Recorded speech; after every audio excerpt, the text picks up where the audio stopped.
yaa ngi ko doon def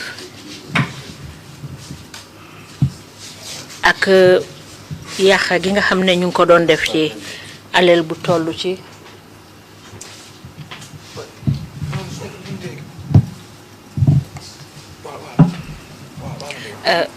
yaa Imam balaa ñu doon dem ci break bi yaa ngi doon wax mbiri xutba yi nga xam ne yaa ngi ko doon def ci sa jumaa bi ak it yàq bi nga xam ne gis nga ne ñu ngi ko doon yàq ci koppari réew mi lu dem ba ci juróom-ñaari million ci ay dalasi yoo xam ne ñu ngi ko dépasse ci futam paf biñ doon def kandilaay ak ndaje ndaw yi nga xam ne ñu ngi ko wax youth festival biñ doon def ci Basse dafa lu ñëwut. Is everything okay in the interpretation booth? Yes. Okay. The question now is, can you tell us what happened soon after you delivered that sermon? Thank you. Léegi li ma la bëgg a laaj mooy ndax di ñu mun a wax lan moo xew gannaaw xutba boobu nga xam ne moom nga def lan moo xew gannaawam. Waaw gannaaw xutba bi ca ngoon sa wala ca ëllëg sa. After that sermon in the evening or the following day, am na call bu jógee BBC mu doon Hassan Aroni. There was a call from the BBC which was done by Hassan Aroni. mooy daf ma bëgg a interview. He said he wanted to conduct an interview with me. ko baax na. I said okay. mu ne daf ma bëgg a interview affaire yi suma sermon ci ma dee def. He said he wanted to interview me about the sermons that I used to do to a place and stays there for a long time. Later on, he or she will decide to have his own place. ñu tàggatoo soxna si mu ñaanal ñu muy Aji Safiatu Singate. Then we decided to part ways with Aji Safiatu Singate, who also prayed for us. ñu sampa suñ bosi boppa tuddee ko Gamco Trrc. We decided to establish our own organization and we named it as Gamco Trrc. Gamco Trrc abbreviation la. Gamco Trrc is an abbreviation. Sorry. Boobu léegi. From that time up to now. ñu ngi cee liggéey. We are working on it. ba nguur gi ñëwee ees nag. When this government came newly.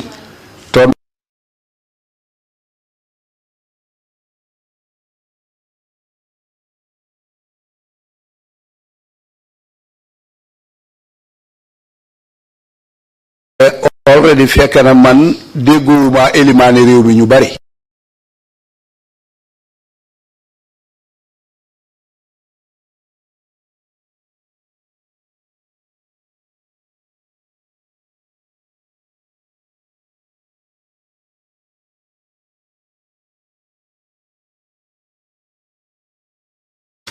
But that time I was not in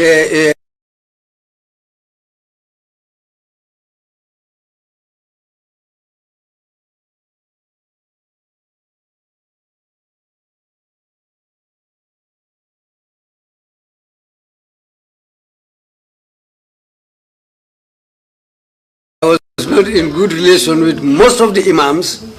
Why?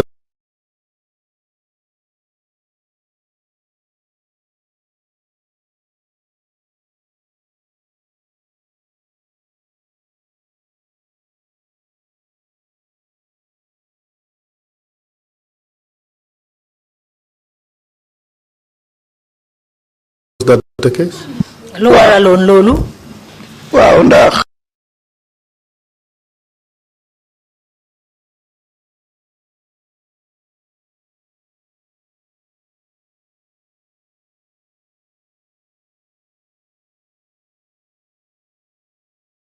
dafa am ñu gisee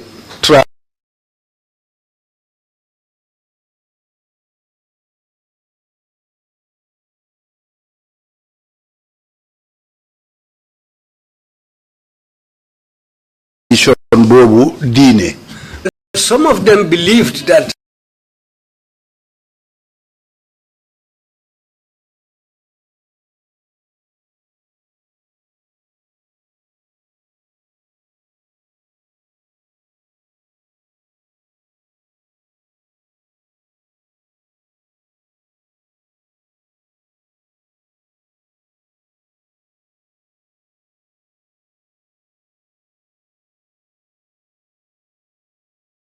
tradition was part of the religion.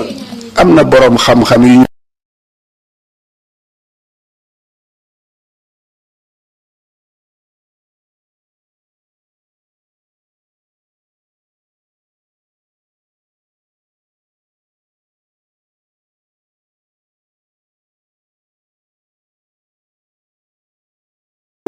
ñëpp gisee wuñ ko diine aada rek lañ ko def. Some highly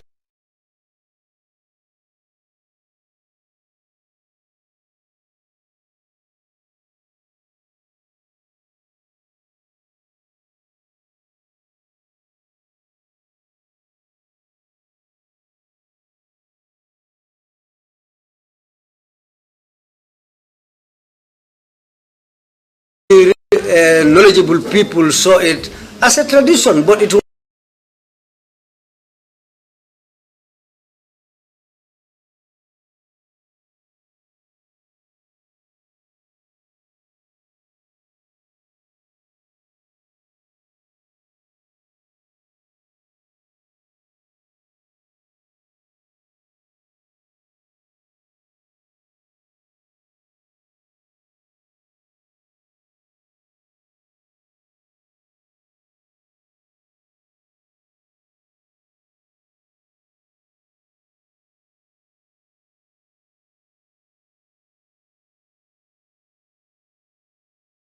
it is not part of our religion. waaye pour man nag loo ko noo ko mun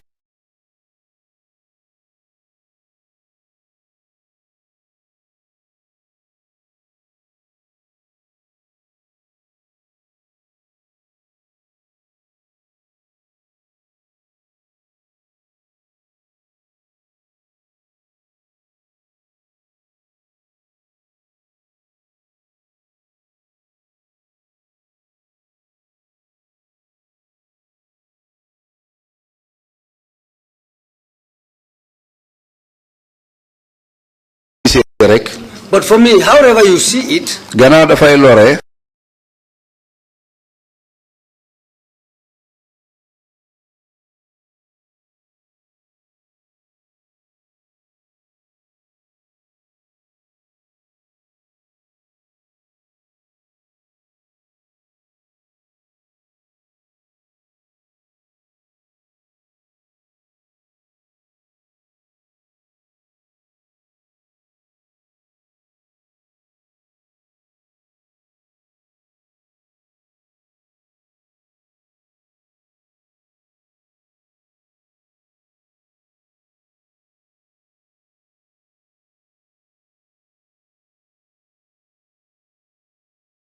as far as it is something harmful, diine du lore.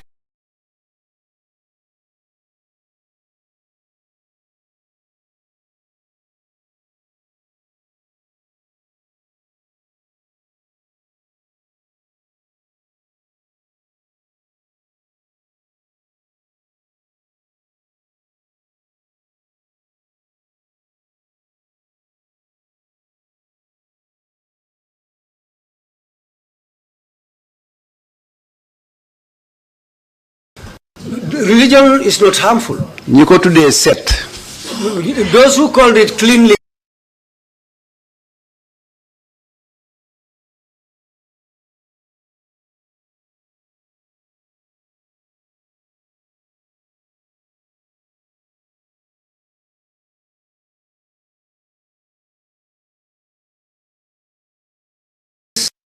man ba ma jàngee islam ba tey jii when I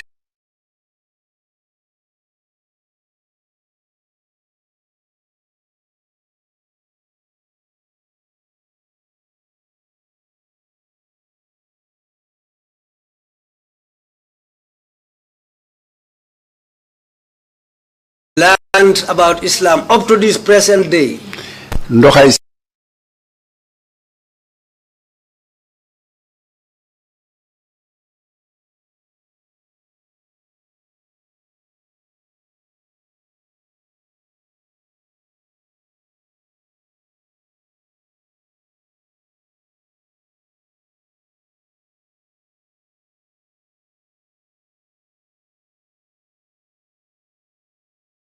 nit I knew that it is water that cleans somebody. gisuma fenn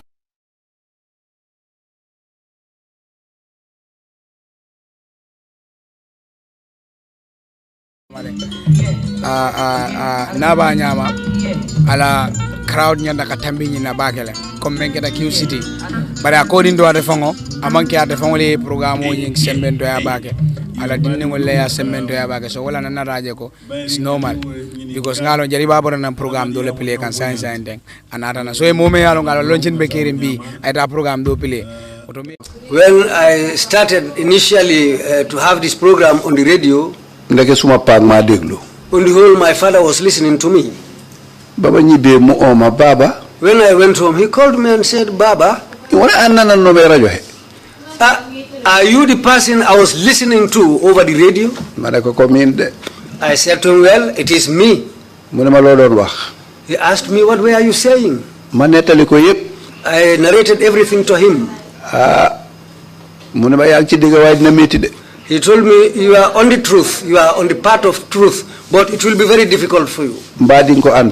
Will you be able to carry that load? I said, I will try. Then we went on. Until there came a time, my elder brother, my leader, Alhaji Serif Keba Haidara at Brufut, and the whole they have gone to him and reported me there. There was somebody who really can involve. She was influential on me or to me. He was influential to me. But whatever he tells me to leave, I used to stop it. He asked me and I explained everything to him. And I explained the hardship or the suffering involved in it. Because I had already researched a lot about it. I went up to Adhar University about this project, about this topic. Khartoum University ngir gestu. I went up to the level of Khartoum University just for the research. Iran gestu ko. I went up to Iran doing the same research. Because me, I am somebody who knows something about the hardship or the difficulties involved in FGM, the harmfulness in it. I told him that I am different from the ustaz who you know, or the imam who you know. The religion that he learns is the only thing that he knows about it. It is the only part of the religion that he knows. That's the only part he knows. Saying Ummu Atiya used to do it in the presence of the Holy Prophet. So we should do it. But he didn't know Ummu Atiya, what she was doing was very, very harmful to people. They all decided to do the research. And up to this day, today is the day I am more involved in it. We were doing things like that. And the government of that time didn't like it. Well, you started preaching against FGM, female genital mutilation, as far back as 1986. Beyond that, yes. Mu melni yaa ngi commencé woon di wax ci mbiri harafal jigéen ba ko doore depuis 1986. Or even before, as you just intimated. Yes, as he said, even before that. Wala sax balaa loolu comme ni nga ko waxee. And you continued way into the Yaya Jammeh's government. Nga continué ko ba dugg ci biir nguuru Yaya Jammeh. Which of those two governments was against your activism against female genital mutilation? Ñaari nguur yooyu ñan ñoo ci àndutoon ci li nga xam ne yaa ngi doon wax ci mbiri harafal jigéen ñi di ko ŋàñña. Dëgg-dëgg kenn àndu ci woon. Really, none of them didn't like it. Jawara government was against it? Jawara ànduñ ci woon. Dinaa la wax benn dalil. I will give you one reason. Am na jamono man maak Dr. Aissatou Touré. There was a time myself and Dr. Aissatou Touré. Ami Bojang. Ami Diouf Koul. Ami Diouf Koul. ñu dem miti Jallo Sonko yal na ko yàlla yërëm. We went and met Jallo Sonko, may Allah have mercy on him. Fekk mu ngi nekk minister. He was a minister at the time. Fekk ñu ngi soxla area muy MP tam. Because we needed his area, because he was also an MP, a member of parliament. ñu wax ko suñ tànka ba pare. We explained our mission to him. Sàkku ci ndimbalam. We asked for his help. mu ne ñu yéen lan ngeen foog. He asked us and said, you people, what do you think? mu ne man suma yaay compagnie yëpp nekk ak ngan si ma ngeen fër naa dem ne leen nañ ko ba. He told me all my yai companies, all my group leaders are Nansimba. They are people who used to circumcise. You want me to support you? ngeen bëgg a ñëw foofu wax loolu man nangu ko kon next election ma daanu. So you want me to you come here and tell me that, and you want me to agree with you, but then next elections I will fail. mu ne yéen kay def leen li ngeen a def. He told me, then you people just do what you can do. waaye man duma ci bokk. But I will not be part of it. loolu moo tax. He received no support from the Jawara government. mu ngi mel ni daal nguuri Jawara moom kenn jàppalewu la ci. xam nga foog nga bàyyi xel ci fànn boobu. On that side, you have to be very careful about that. ndax soo ne nguuri Jawara wala nguuri Yaaya kenn jàppalewu la ci. If you say Jawara's regime or Yaya's regime, nobody supported you.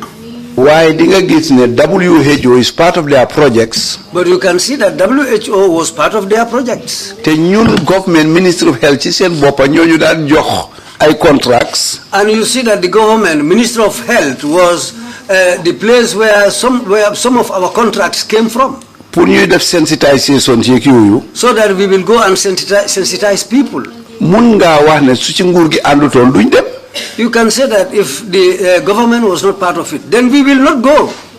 kon ñaari nguur yi yëpp in principle. So these two governments, in principle, àndoon nañ ci. they were part of it. They were supporting it in a way. waaye seen political gains. But because of their political gains, mënuñoo ñëw in open pour support ñu. they cannot come openly to give us support. waaye for economic reasons. But for economic reasons, WHO projects yi dafa am lu muy àndal. the WHO projects, those projects used to come along with something. Conditionalities. so nga gis ne kon. You can see that. mboolem international conventions yi Gambia koy njëkk a sign. All these international conventions, Gambia happens to be the first country to sign. SIDAW ci la bokka. SIDAW was part of it. ak yeneen ak yeneen. And many others. waaye bu ñëwee ba ñu war ko domesticate def ko mbiri suñ dëkka. But when it comes to the domestication of this subject,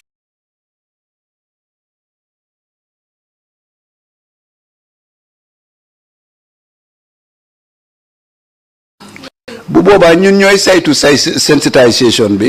and that time we used to be the people who will go and sensitize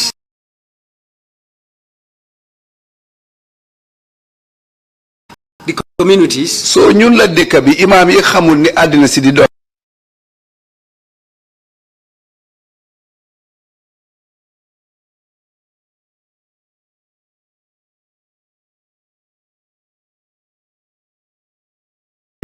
ñoo gisee ñun ñu bon ñi waaye ñay side project yooyu ñuy ñëw.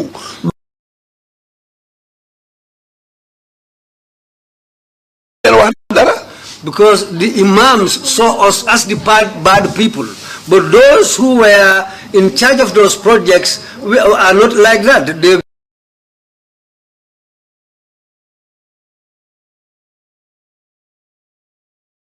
used to come so that we will carry out this job. moo tax ñu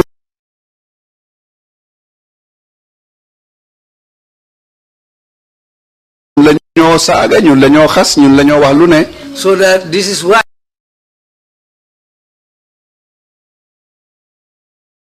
we are the people they will insult, we are the people they will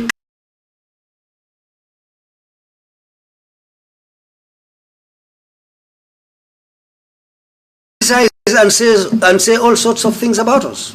waaye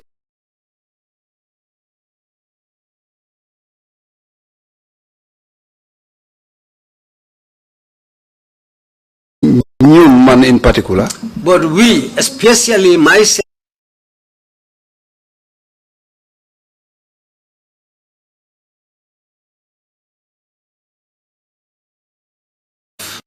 Dama feel I am in the right track. I felt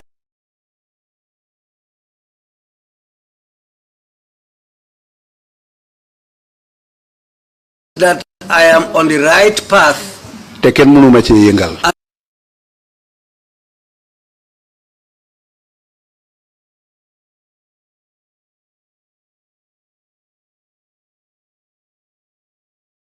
Nobody can move me from there. Have you ever received threats?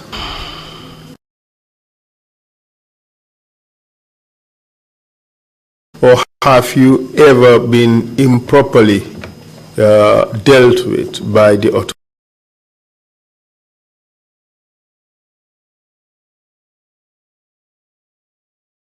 authorities for your activism against female genital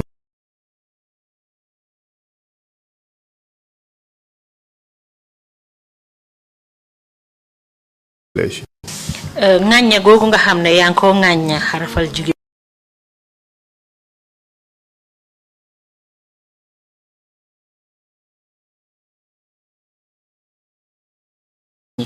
ndax amna ben jamono jo xamne def nañ la ci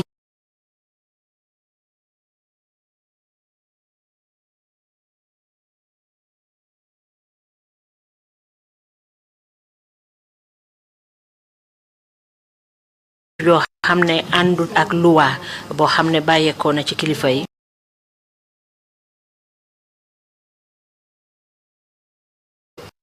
Wa xam nga du directly ci man. You know that not directly to me.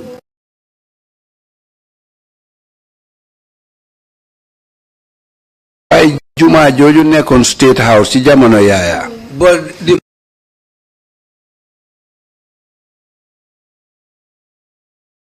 mosque which was at State House during Yaya's regime. Ku melni suma mbokami Imam Fati. Somebody like my friend Imam Abdullah Fati. Ba legi sax mu ngi ci.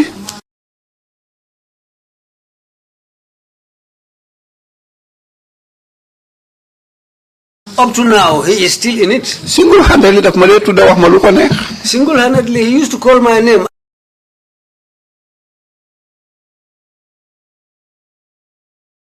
Say anything that he wants to say. Maa ngi fàttale ko am na jamono ci juma jooju. I can remember there was a time at that mosque. Tudda na ma. He called my name. Mu ne naa ragal Yàlla. Saying that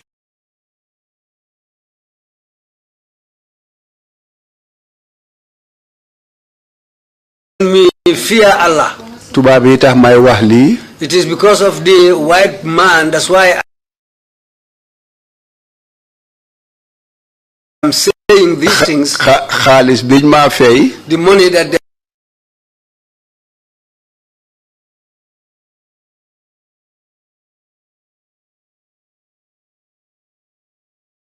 paying me. Maa ngi ci dundal suma njaboot gi. I am supporting my family with that money. Suma dee mag njaboot yow safara lañ jëm.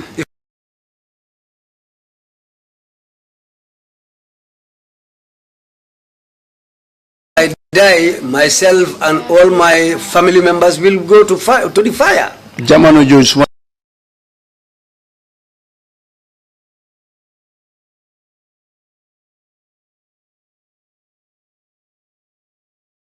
bu jigéen mu ngi Methodist High School. During those days, my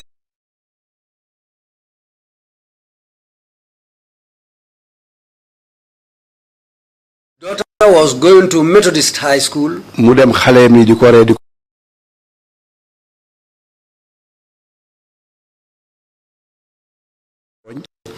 She went to school and her mates were laughing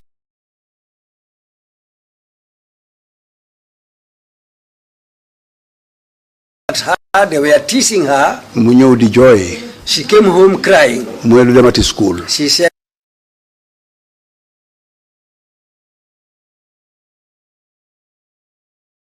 she was not going back to school. Dafa bëgg ma transfer ko. She wants me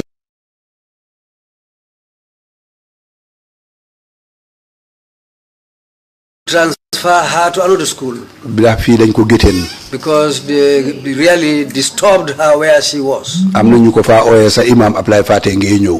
Some were even calling her Imam.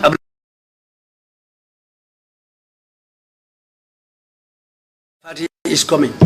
Ma ne ko bul faale yooyu. I told her, don't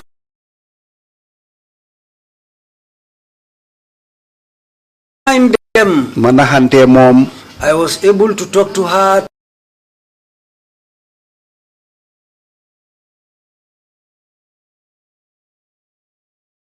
Convince her. Bem continue. Until she continued her schooling.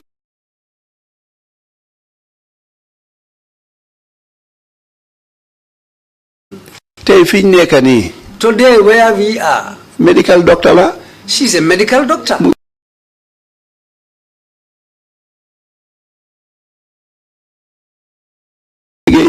She's working. Mus naa xeetale Ablaye ci boppam sa ci l'hôpital Banjul.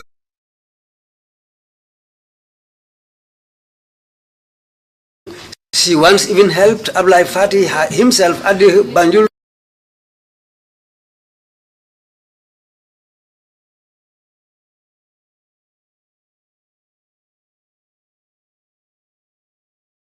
Hospital. Ma bëgg a wax ne li tax ma indi story bi. I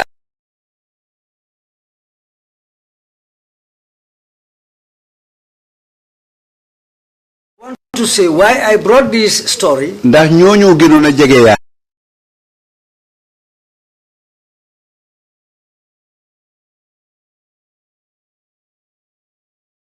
Because they were closer to Yaya. Ñoo ko doon góobloo.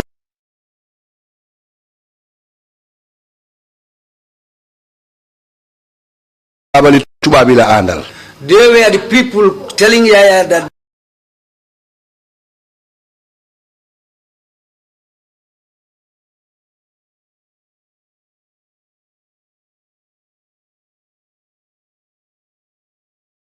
Leigh is in cahoots with the white men. Ami Bojang tubaab bi la àndal. Ami Bojang is going along. Ay mo message lo sa pour ka Gambien wole pour se fintia pour ni nana ta musique lo ko la kan artiste. She's being sponsored by the Americans. A lot of things were said to convince him.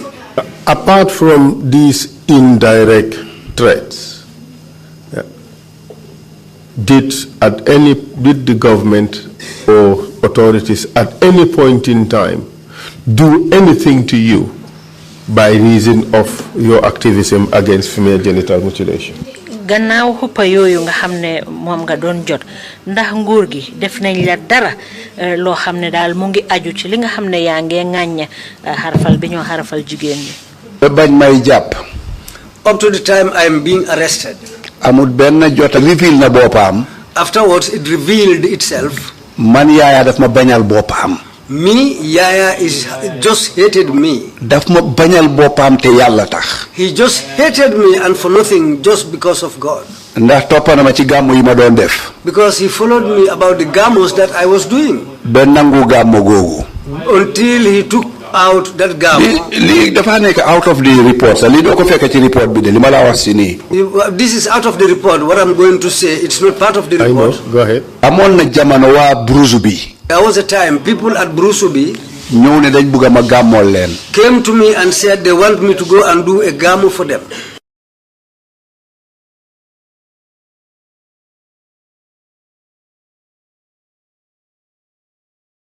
Te man gàmmo rek laa mun. And me, I am somebody who really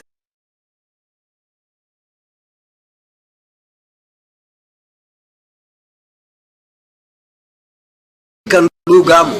Ma gàmmool leen ñetti at. I did gamos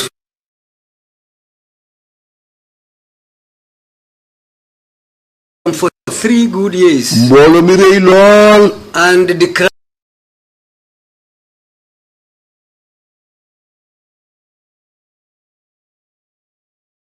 coming there was so big. Waa Bruce bi ma dégga.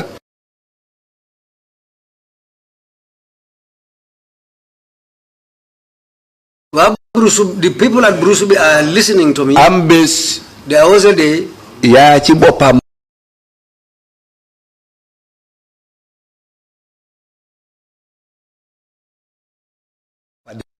Yaya himself came there. May wa daira bobu $1 million. He gave $1 million to the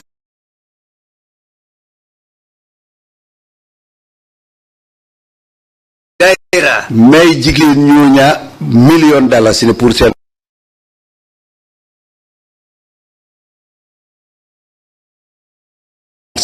He gave $1 million to the women for their market. May ñi de gamo ñaari nak. He gave 2 heads of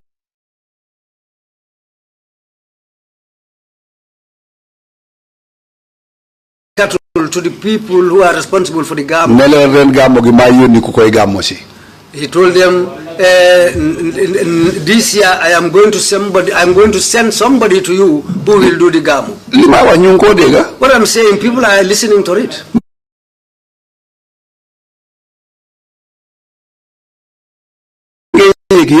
And I'm also aware of everything. Eliman bi kabun karam mana la santa mu chalit. The Imam was a Kabunka and his name was Mane, and well then he left his way. Ba toge di meeting pour gamo gi. When we sat down and at the meeting for the gamo, Sheikh Louis. My nephew, may Allah have mercy on him, Sheikh Louis. Imam Babali lu bon bon gamo gi. She said,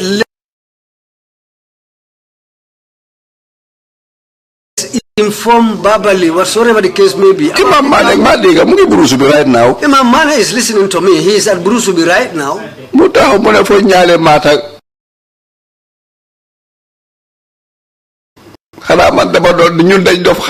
He stood up and said, are we mad to do that? If we bring Babali here, we'll have a problem. And what the president did for us, let's leave it aside. I had it. That year, did you conduct the No. America. No, I didn't hear it, and because that year I was prepared to go to America.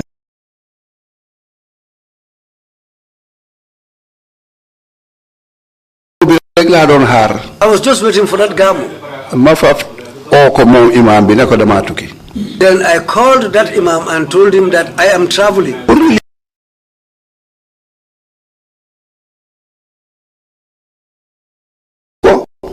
He was relieved. You left seen gamo gi. They did their gamo. Mom yaya munelen seen juma ji dina len ko defaral. In the same year, I told them, I will build up your mosque.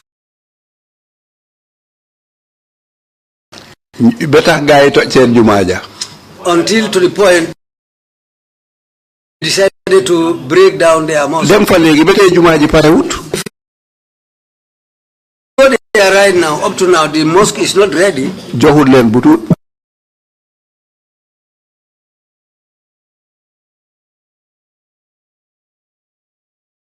Didn't give them a butut. I didn't go to the gamo.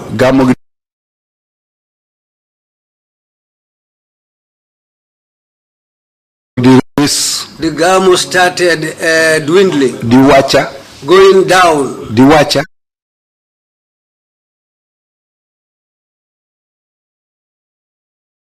Deteriorating. Up to the point now, I don't think the gamo is now, they don't do the gamo nowadays.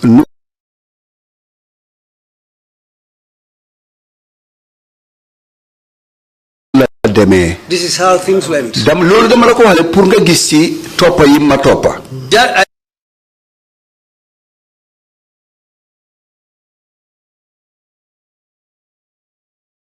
I just brought out the story to show you how Yaya was following me. The second one.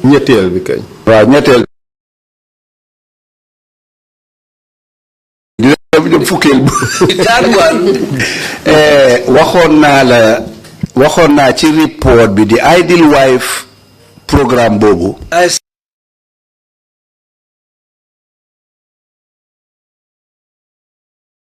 something in the report concerning the program called the Ideal Wife. ndaw si ko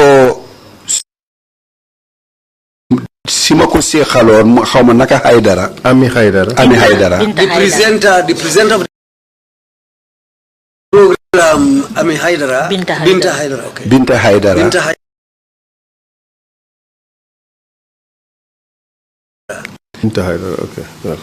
bañ dooree di ko def GRTS. When we started doing that program at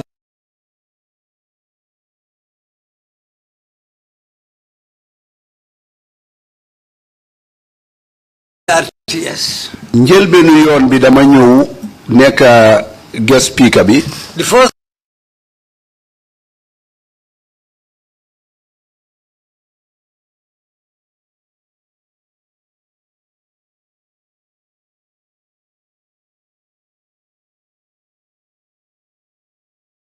I came and became the guest speaker. ci beneen week bi.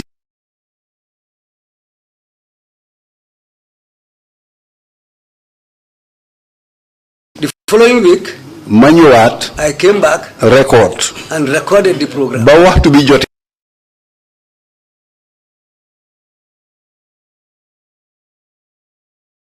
When the time came, fiñ ma indee may nuyoo mbool.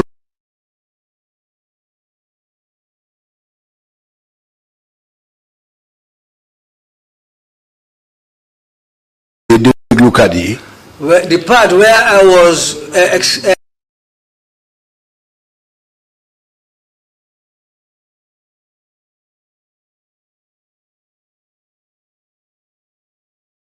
exchanging greetings with the public and people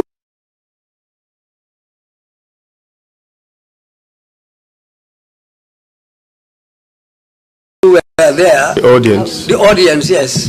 rek ma gis screen.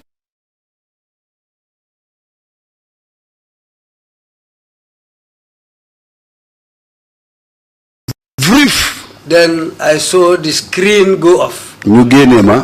And I was taken.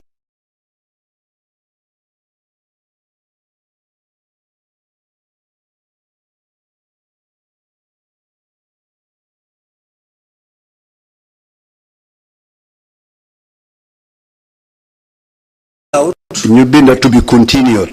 And they wrote on the screen.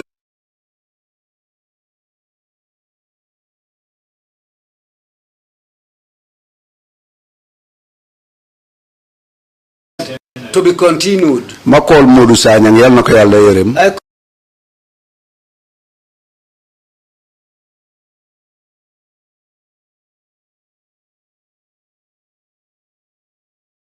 Modou Sagnang, may Allah have mercy on him. jamono jooju moo fa nekk.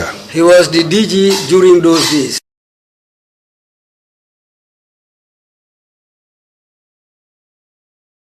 ma ne ko Modou lu xew.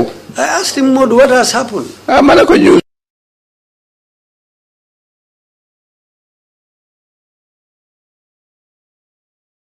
programme bi ñëw rek nga génne ko. I said, my program just started and you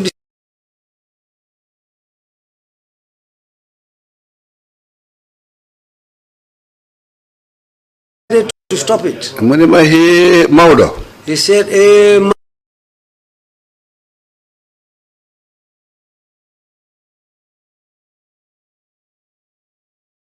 Maodo means elder. mu ne ma.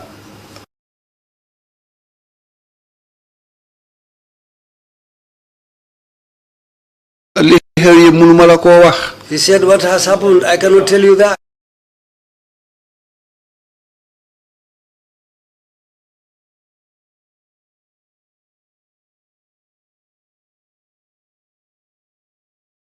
ma ne ko lu xew. I asked him what has happened. mu ne ma sa waa ji moo ne nañ.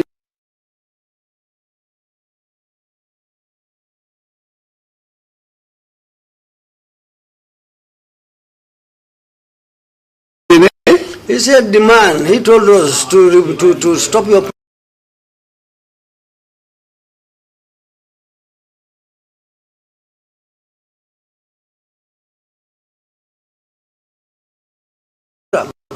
buguta gis sa face ci screen bi. He doesn't want to see your face on the screen.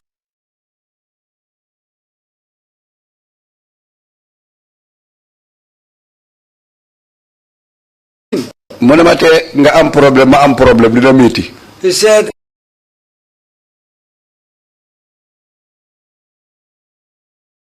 nunto ning artiso le commandero ke ani sani artiso le commandero ka fatata le sain gamenol ka fintile muta fono la gamenol ka finti ka artiso support bar hani bi mbafule ya lafa because artiso be dogo ki kam bakale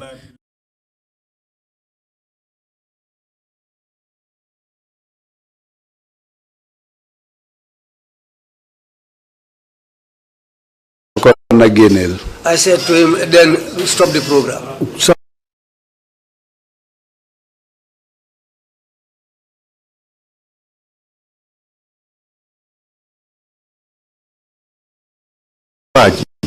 Sawaji mooy sawaji yewit rek. Who was he?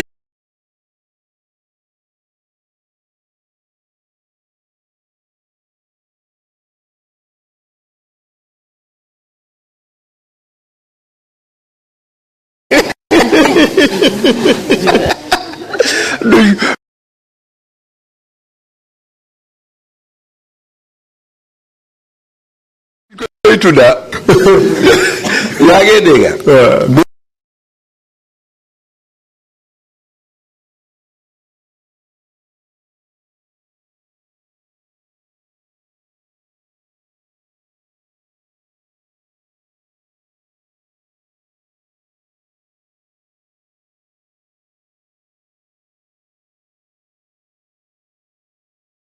beneen firnde la ne. But yeah, Imam, let's put it on the record.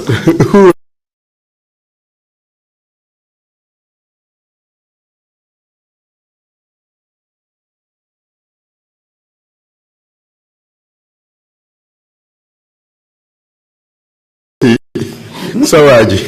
Can I say your man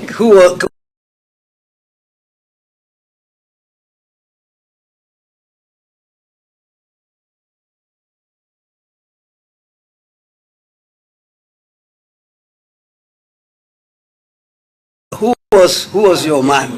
Who was he referring to? Alhaji.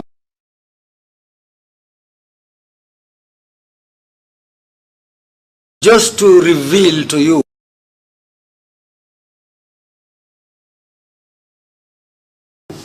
Man dafa am mbañali boppam bu ma bañ.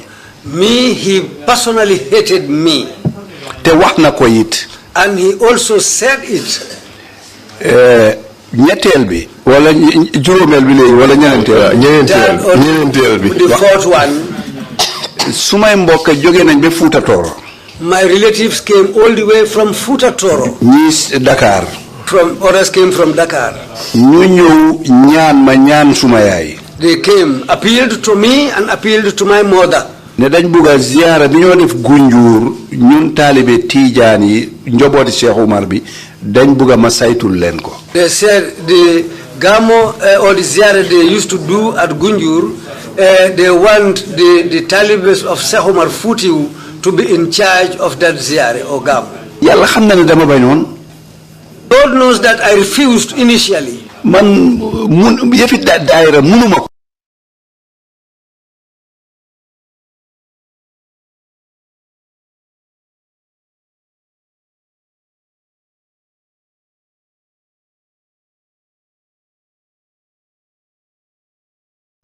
Daira is something that I don't know, I cannot.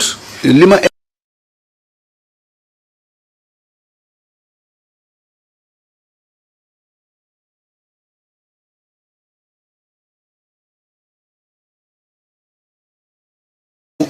antanuma ko.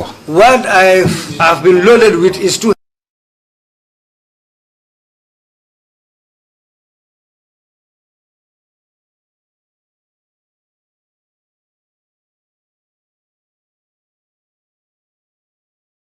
for me. Waaye xalifa bi ci jamono jooju. But the Khalifa in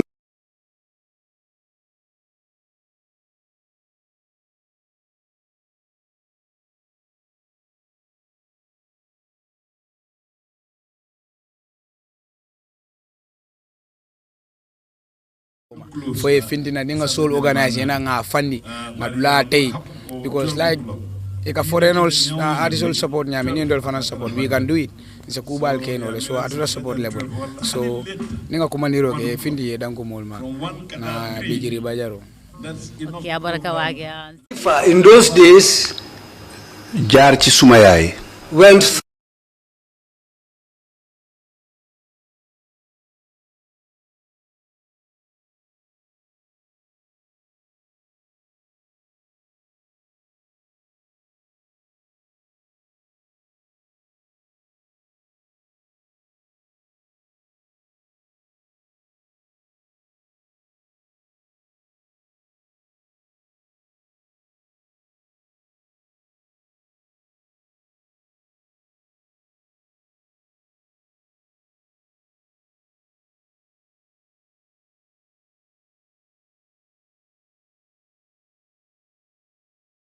my mother be suma yaay dugal ci làmmiñam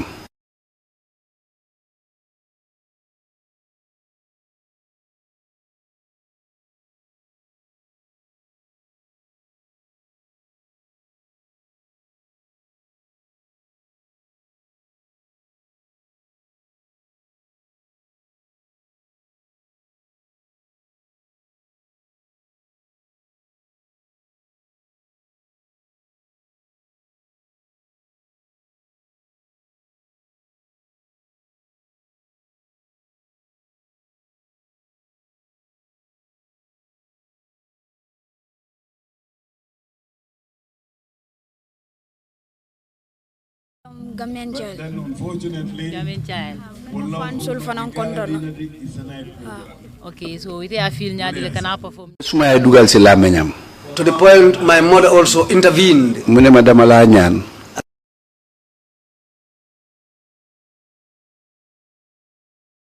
So ite mun kuma so dem fana no Gambian wala pour ñi kamale se fendi gatel fana support pour alla musico si tanya. Yamol support usual si de kana ka musical fule ka Gambian musical. maam yi xamul ni àddina si di doxee ñoo gisee ñun ñu bon ñi waaye ñay side project yooyu ñuy ñëw duñ leen wax dara Because the imams saw us as the bad people.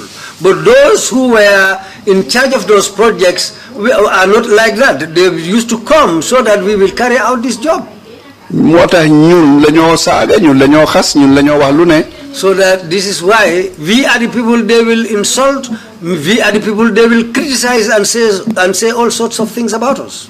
waaye ñun man in particular But we, especially myself, dama feel ne I am in the right track I felt that I am on the right path te kenn mënuma ci yëngal and nobody can move me from there. Have you ever received threats?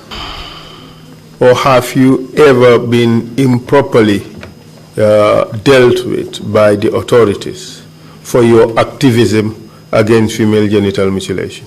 Ngagna gogu nga xamne yang ko ngagna xarafal jigen ñi ndax amna ben jamono jo xamne def nañ la ci jëf jo xamne andut ak loi bo xamne bayeko na ci kilifa yi wa xam nga du directly ci man You know that not directly to me, waaye juma jooju nekkoon State House ci jamono yaaya but the mosque which was at State House during Yaya's regime, ku mel ni suma mbokk mi Imam Abdoulaye Fati somebody like my friend Imam Abdoulaye Fati, ba léegi sax mu ngi ci up to now he is still in it. single-handedly daf ma dee tudda wax ma lu ko neex Single-handedly he used to call my name and say anything that he wants to say. maa ngi fàttale ku am na jamono ci juma jooju I can remember there was a time at that mosque tudda na ma he called my name mu ne naa ragal yàlla saying that let me fear Allah. tubaab yi tax may wax lii It is because of the white man, that's why I am saying these things. xaalis biñ maa fay The money that they are paying me, maa ngi ciy dundal suma njaboot gi I am supporting my family with that money. suma dee mag njaboot gi yow safara lañ jëm If I die, myself and all my family members will go to the fire. jamono jooju suma doom bu jigéen mu ngi Methodist High School During those days, my daughter was going to Methodist High School. mu dem xale mi di ko ree di ko tooñ She went to school and her mates were laughing at her, they were teasing her. mu ñëw di jooy She came home crying. mu ne du demati school She said she was not going back to school. dafa bëgg ma transfer ko She wants me to transfer her to another school. Because they really disturbed her where she was. Imam apply Fati nge. Some were even calling her Imam Ablai Fati is coming. I told her, don't mind them. I was able to talk to her to convince her. Until she continued her schooling. Today, where we are, medical doctor. She's a medical doctor. She's working.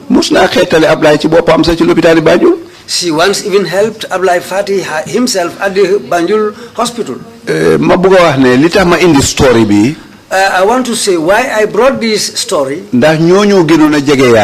Because they were closer to Yaya. They were the people telling Yaya that Babali is in cahoots with the white men. Ami Bojang is going along with the white men. Aissatou Touré. Americans here sponsor pour ñu dal. She's being sponsored by the Americans. A lot of things were said to convince him. Apart from these indirect threats, did the government or authorities at any point in time do anything to you by reason of your activism against female genital mutilation? Gannaaw xuppa yooyu nga xam ne moom nga doon jot ndax nguur gi def nañ la dara loo xam ne daal mu ngi aju ci li nga xam ne yaa ngi ŋàñña xarafal bi ñoo xarafal jigéen ñi. bañ may jàpp. Up to the time I am being arrested. amul benn jota reveal na boppam. Afterwards it revealed itself. man Yaya daf ma bañal boppam. Me, Yaya just hated me. Daf ma bañal boppam te Yàlla tax. He just hated me and for nothing, just because of God. Ndax toppa na ma ci gàmmu yi ma doon def. Because he followed me about the gamos that I was doing. ba nangu gàmmu googu. Until he took out that gamo. Li dafa nekk out of the report sa li doo ko fekk ci report bi de li ma la wax si nii. This is out of the report. What I'm going to say, it's not part of the report. I know. Go ahead. Amoon na jamono waa Bruce bi. There was a time people at Brusubi came to me and said they want me to go and do a gamo for them. And me, I am somebody who really can do gamo. I did gamos for them for 3 good years. And the crowd coming there was so big. The people at Brusubi are listening to me. There was a day Yaya himself came there. May wa daira bobu $1 million. He gave $1 million to the daira. May jigéen ñooña $1 million pour seen marché bi. He gave $1 million to the women for their market. May ñi dee gàmmo ñaari nak. He gave 2 heads of cattle to the people who are responsible for the gamo. Ne leen ren gàmmo gi maa yónni ku koy gàmmo si. He told them, this year I'm going to send somebody to you who will do the gamo. What I'm saying, people are listening to it. And I'm also aware of everything. The Imam was a Kabunka and his name was Mane. And well then he left his way. When we sat down at the meeting for the gamo, my nephew, may Allah have mercy on him, Sheikh Louis, he said, let's inform Babali, whatsoever the case may be. Imam Mane is listening to me. He is at Brusubi right now. He stood up and said, are we mad to do that? If we bring Babali here, we will have a problem. And what the president did for us. Let's leave him aside. I heard it.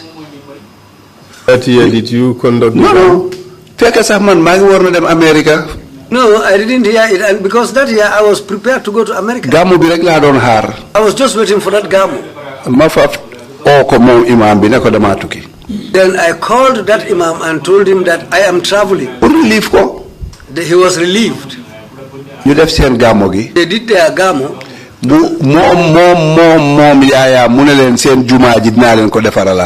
In the same year, I told them, I will build up your mosque. Until to the point they decided to break down their mosque. If you go there right now, up to now, the mosque is not ready. He didn't give them a butut. I didn't go to the Gamo. The Gamo started dwindling. Going down. Deteriorating. Up to the point now, I don't think the Gamo is now, they don't do the Gamo nowadays. This is how things went. I just brought out the story to show you how Yaya was following me. The second one, the third one,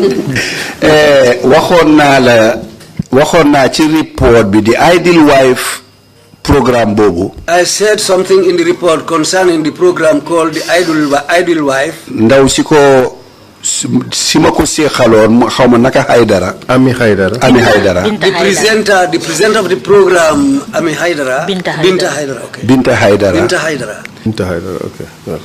Bañ doore diko def GRTS. When we started doing that program at GRTS. Njëlbenu yoon bi dama ñëw nekk guest speaker bi. The first day I came and became the guest speaker. Ci benen week bi. The following week ma ñëwaat. I came back. Record. And recorded the program. Ba waxtu bi jotee. When the time came. Fiñ ma indi may nuyo mbolo mi déglukat yi. The part where I was exchanging greetings with the public and people who were there. The audience. The audience, yes. Rek ma gis screen bi brief. Then I saw the screen go off. Ñu génné ma. And I was taken out. Ñu bind to be continued. And they wrote on the screen that to be continued. Ma call Modou Sanyang yal nako Yalla yërem. I called Modou Sanyang, may Allah have mercy on him. Jamono joju mo fa nekk. He was the DG during those days. Malako Modou lu xew. I asked him, Modou, what has happened? Malako ñu suma programme bi ñëw rek nga génné ko. I said, my program just started and you decided to stop it. Mu ne ma he Maudo. He said, Maudo. Maudo means elder. Mu ne ma li xew yi mënuma la ko wax. He said, what has happened? I cannot tell you that. Malako lu xew. I asked him what has happened. Mu ne ma sa waaji mo nañ ko génné. He said, the man, he told us to stop your program. Buguta gis sa face screen bi. He doesn't want to see your face on the screen. Mu ne ma te nga am problème ma am problème dina metti. He said, for you to have a problem and me also to have a problem will be very hard. Will be difficult. I said to him, then stop the program. Sawaji. Sawaji, moi Sawaji yawit rek. Who was he? Duñ koy tudda. Yaa ngi dégg. Boobu tam beneen firnde la ne. But yeah, Imam, let's put it on the record. Who was he? Sawaji. Can I say your man? Who was your man? Who was he referring to? Alhaji Yahya Jamus Junkun Jamme. Alhaji Yahya Jamus. Bonus is say His Excellency, Professor President.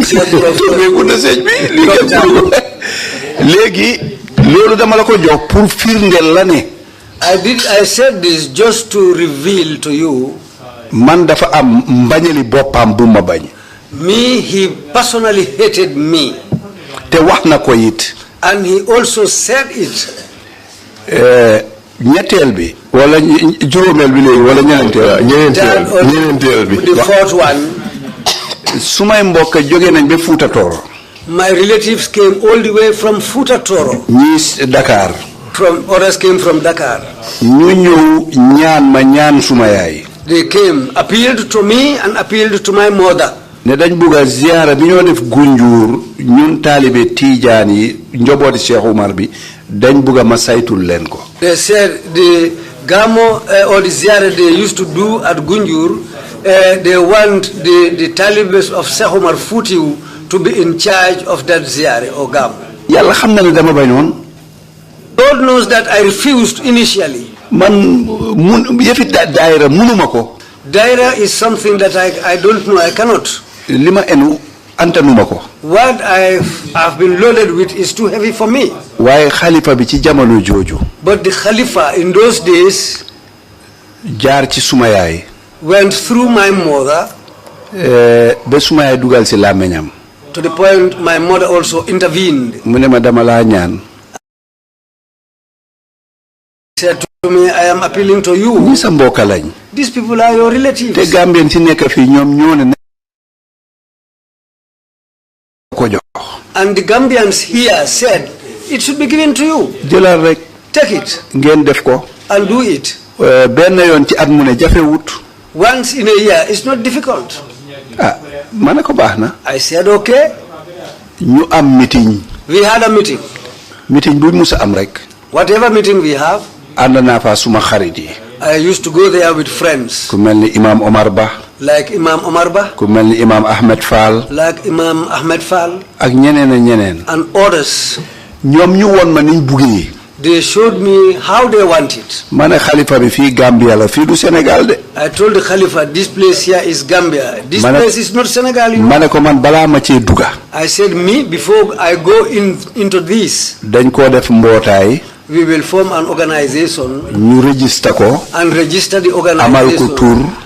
Name it, have a name for it. Account. And we will open an account for it. ñu soga liggéey. And then we will start the work. Ba ma ko waxee lii. When I told him this, moom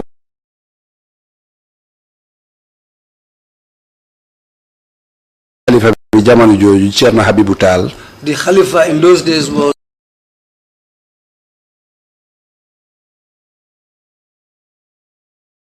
Ceerno Habibu Taal. Mu ne ma kan la ñoo tuddee mbootaay bi.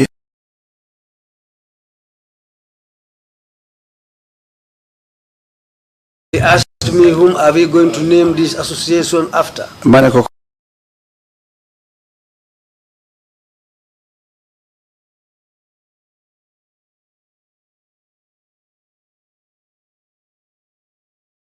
xalaat. I asked him, whom are you thinking about? Mu ne ma ngeen di ko daayira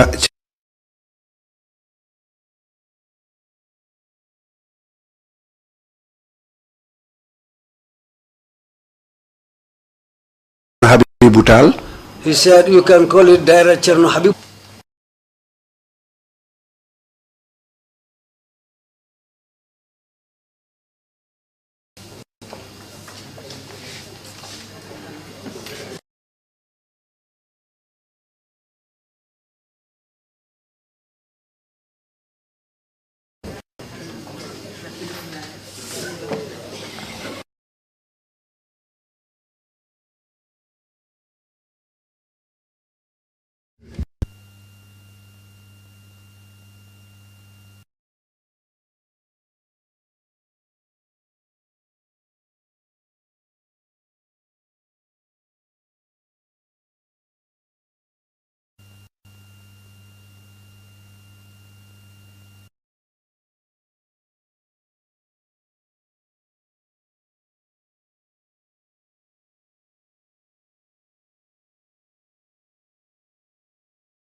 And yes, you believed. Well, you've mentioned several names. You've mentioned Gany, you've mentioned Oga, you mentioned James, you mentioned Yaya, you mentioned James Junkung. All these you are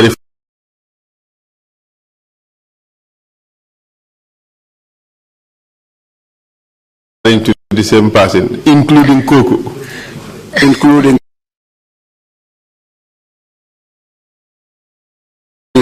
and Kanila. Thank you. Okay, good. Hamga turi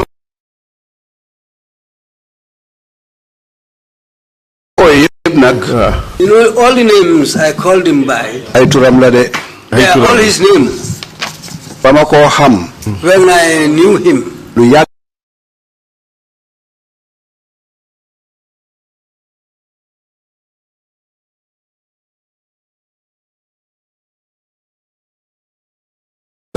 it was a long time. musuma hamne Yaya la tuda.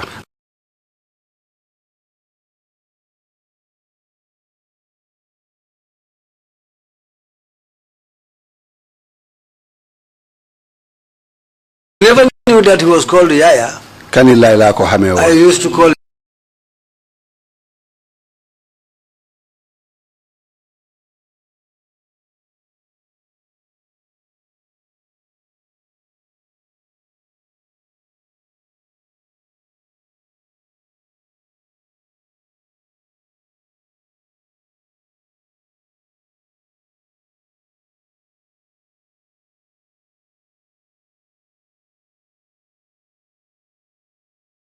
Kanila, that's what I knew. Wala Jemus. Oh, Jamus.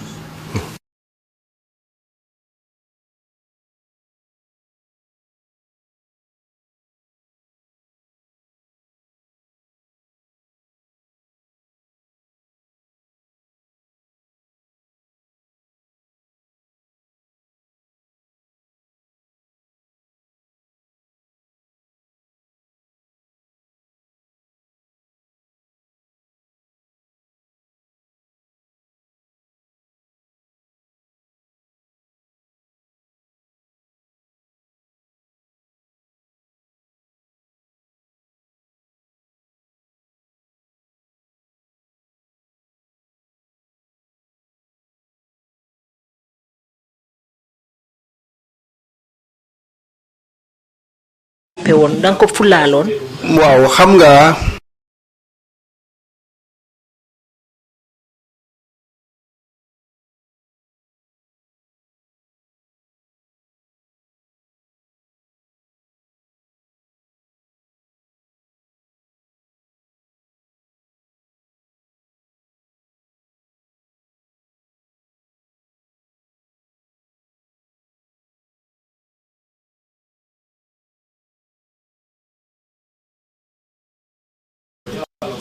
Yes, you know, ku xam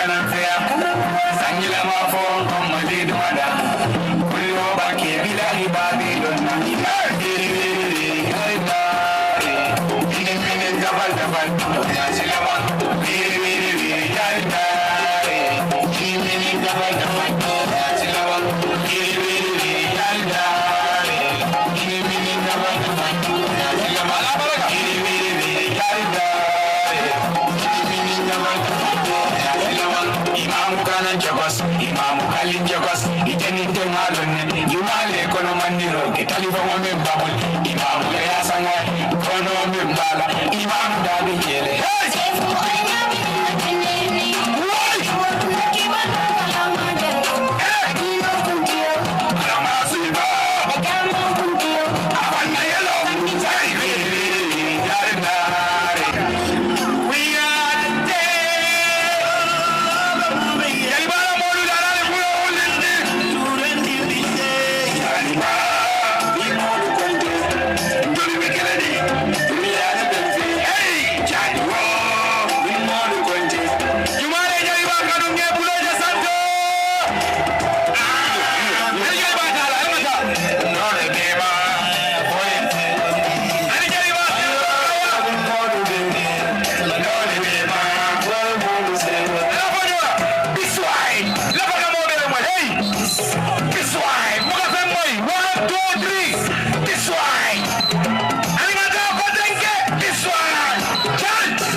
Democrats, Korea on the sun.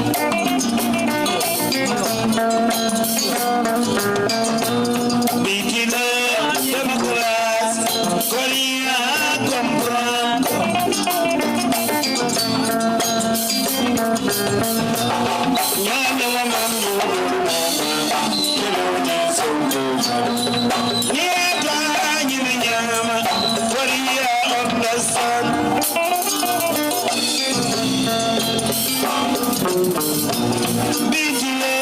Democrats, Korea comprend.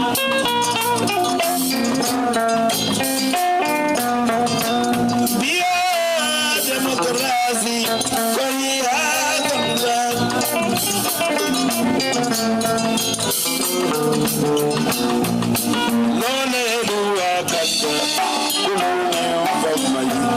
If I'm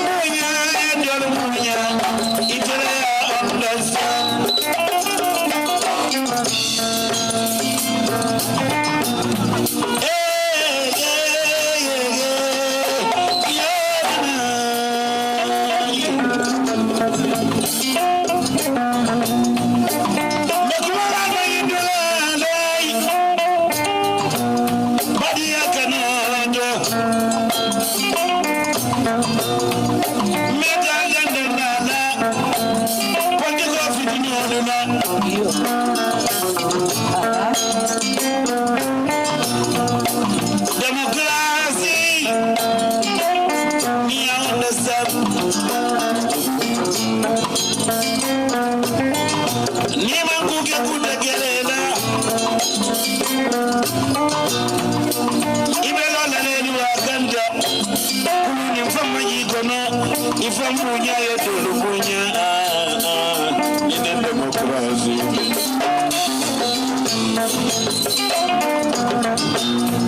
Nobody can only do another.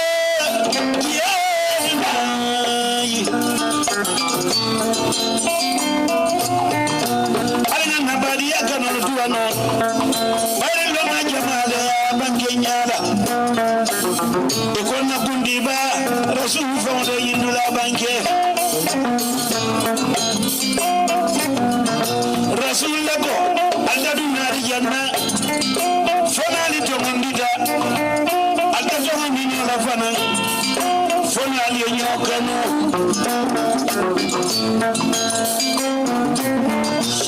Otoyarafan, Mujadu Ariana Badia Kano Koma, Badia Kano Menjawesi Modulino Ariana, Udunanyo Parakaruni Badiana. What did you want to make you do? Why did you never have the man? Beating Democrats, Korea,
wala bijal nge tollu nge jaya la baraka ben jelle dawin wala gandati ya ko wonde mala non de non jami ka ko si be le ko nyala wala gali wow wow wow sila sakalo bayna wala gandati mala ali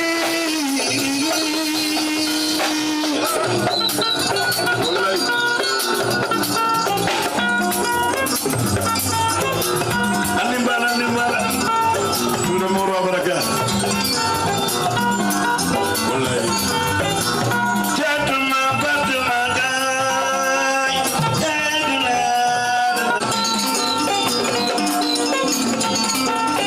Bania dia wala ganda dia. Bania dia wala ganda dia. Wala mandazi. Ben gele lamin wala ganda dia.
mira bantano comme ila launchina dato democracy launching mo jama mire nato la partout keja so nara mu fani ba fa kam mole comme dole programme it was a mistake yo so la fa anyanda ko indela mass fana male it la promotion although dole ka nyinkele to get a big crowd ni jaleba name you so nyama but slightly definitely memu to nyati we had a program. I didn't organize that I wouldn't have another program.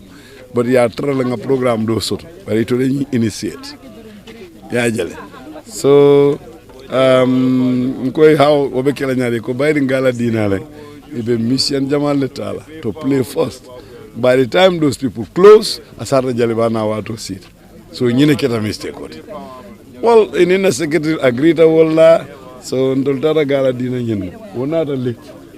Adunda suto kono so wole late ne for them but all the same beringa moy ko molbi jang so many great people maybe jaliba membina launching wala asab so I had to tell my people we have to rush and go nintaraje han 5 o'clock lem ninga mo kilintaraje we have to play we still have to play so that hanul bodaji sa moy ko well jaliba later came and played so well ko le keta wala nyam hani kabi sa senen no don make ka nga dol moy siri wafla ate jay wale mol fi la tele mol fi ba ngamere understanding mang futi o ba so fanang no honestly along tonya na tarantele organize I will not be going anywhere amake kondela organize they are my children comme na ndingol lem na broda ndingol lem be pare molu kafu nyoma atelier la fansung company so de la promotion team so to le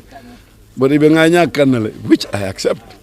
You know, you can find people by using my name. Yeah. So cool kira wole nyama, but if anaya mire nyaming was a good thing coming ning atra galadina 7 8 9 10 a little nyawnya 11 or 12 anyanta kola dina nyanta banda mole say then tengona jang ibajala wadolum dulbe dunkan if you are planted ni birni artist ndi wol selda nuru bolaje ndasiple wala ne artist jamanat so abetenne na momo ni kuya on behalf of them and on my own behalf sorry down to earth I'm very sorry so wala fala okay brite fanan dun tan janga yetto na to je nyaadi la katum hani aton ni ko jali wa kana bari te dama wonta nake ko le fanan comme artist dol bi je wal ka flyer fan wala kol bina wa biri dun tan yetto na to je nyaadi la well I think it's still good Wolunata, I'm glad that ngi taraja play la most of those artists na dindi ngolem because it will be momo be selela ka julole fenke pour nga melody Leigh you name them almost 90% of all the artists in the Gambia so I do it for everybody so nada wolle tarajang so aboko ndek fon killing la bi jang hani kabi like meduna drong ogboyla fonko inara yamaro nyininka ko be kela nyaadile ni molo ye danku sai so o julo ni I made that in the studio with them so nka yamaro dila ko nyanda kelaten birindunda roy ma ko din so I continued on with them so aboko hanika bi jalbala bi jang those so many artists are still part of Jaliba and I'm glad molnata ke support kamolu ke inyandi fund I'm very happy.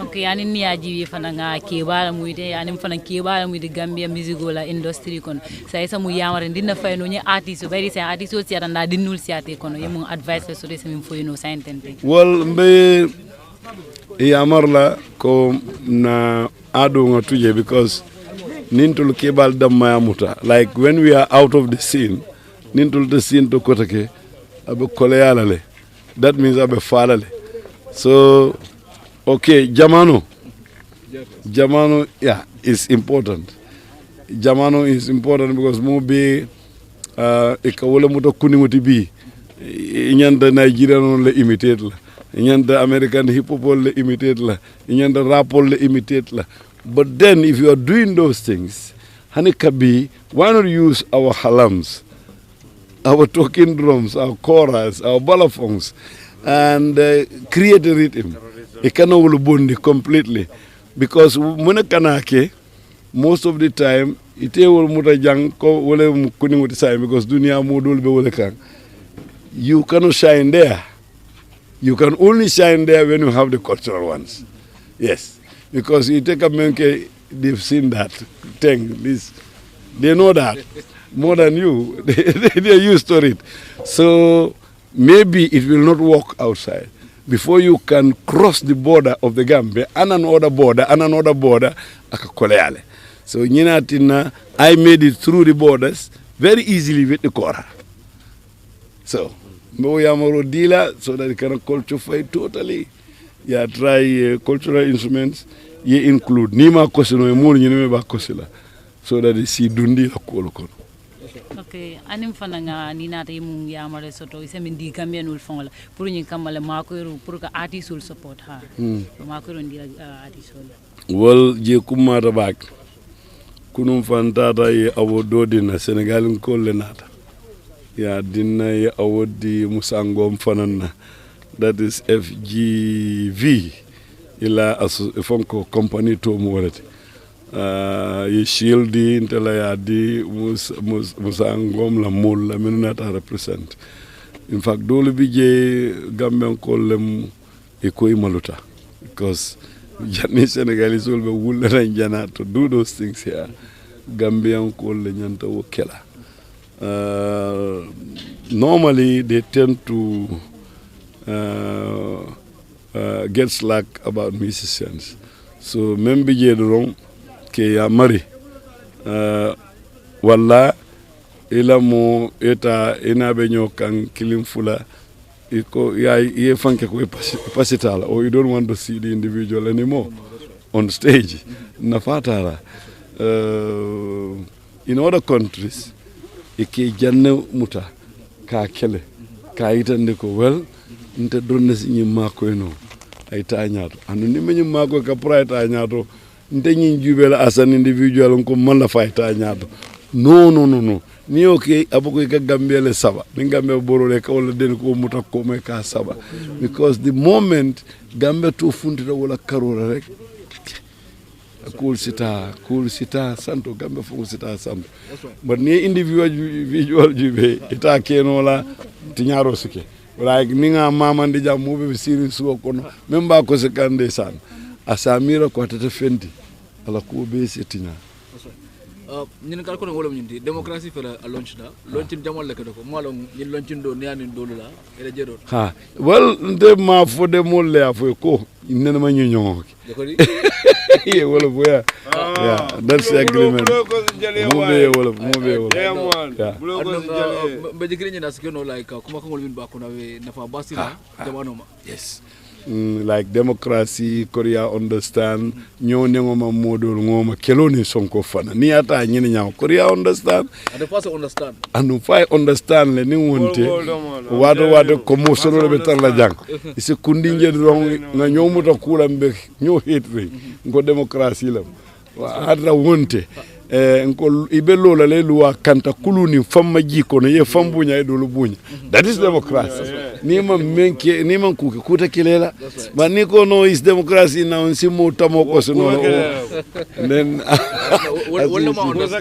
ma understand but ndikira skeno nyinjulu atina ya understand inshallah rabbi nga wala mira because nga mira impactel because mul ka dia mu nyame handi ni membe teng de fongola galdo bi je akavo bi la demokrasi ay fitno macho karasi ndamal kana farasi asibadi ya balo warasi yo me nango rap because young ones they believe that rap is the best so what I need to understand brother nga kila language la follow and then bring the message. You really had a long night, you know what I'm saying? So yeah, honestly. Thank you. Alaba. Okay, so Sadio Mane jamu. Sadio Mane, in short, a young call. Otuma balada be ye school tola wala e ba celebration tata.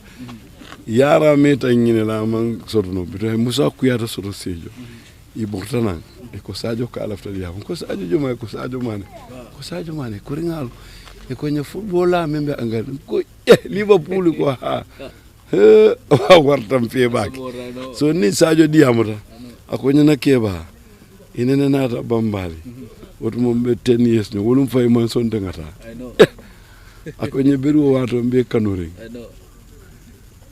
akamun fe talin akonye ko nte fango jannembe football o kela nga kontan fo ngete la moy follow betunga nata volume race gambe muso le play ka konye amoy akonye ngete la moy day in day out nkai Sadio Mane football la tele munyinda ko nkai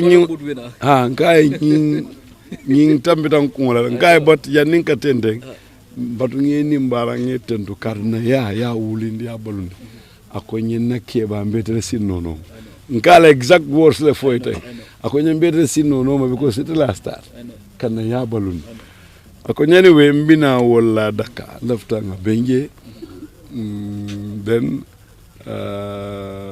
nsiku jamal kachano sino nga kacha ibina ko saragal Sadio Mane wala bekela beringa o kedan ko nyebunya façon men na nyimu mo façon men dinne baral fa balam anu jalole be ben je maybe be la play back wol kel wo lungo ngana mol kafu ñom pak instant nga julo da dai so akiraten ne nata practice dura do nga dundi studio be mon nga dundi nga be da sa mo fet wult rosta yang wolum fantara nga alela tour ntata do murtana because birim furata Sadio Mane ko Saturday abe player ndobe lo jinkela no me ka player ala mol ko nonon over their dead body he's not going to come so wole ya sabu bije yi ngata dlo be fengu be paste streetol be yudla be decorate Sadio Mane na ta lolu rising lion wala be safari iko baro nyawnya iko well abnata baile the president was to be there and all the dignitaries then nuntol ati sabalem ntele nyanta close la according to Sadio iko Sadio fongole so mfana ninna chuno tata but biringa lonka bayta ko lonchin sutiata murtona wolum fong it was very tiring but not saying mbaba to kan nga feedback men sort of from Senegal he's coming this sargal Sadio Mane is still going to happen then but what mon dang tata men kama nga julo nyim parendi I'm sure everybody will like it because nga jana chosano nga ko say jambadong so I'm sure everybody will like it so nada na nim foto jenu denum ba fo ay ñe dane ñi julo nga dundi na kasato kono la so mba launch la Saturday please come to the Gambia Mbeya celebrate that was my plan but bitamanna na but yet again I will still appeal to him binale anungalo bitanyo la sato do bambale ye wala fonye daka alimane nyole be sir ngaje so I hope that I'll be able to convince him, bring him to the Gambia and befriend him and Ngamuta friend. Yeah. So that's it. Hali nyame mfelenti nga ndundo konoto nga programo jibe programo diata artisul nata na milmanke jaliba ku yatati jaliba fa nata labanna fansul nata jaliba la fansul mul financiata nanje fintira yele la finna da tande jaliba ku yari ya album kutol launch ku wala anen ku jama jama ngamin kachaji ane kabi mbari men la ko de kanal badi malon kadi jet suwane Gambian Talents TV lom kabi al subscribe mula Facebook lom YouTube lom wala Instagram menna cameraman o konton na min kete iben kete tani Musa Jata ala barka bakala do ko nyimala fo wati do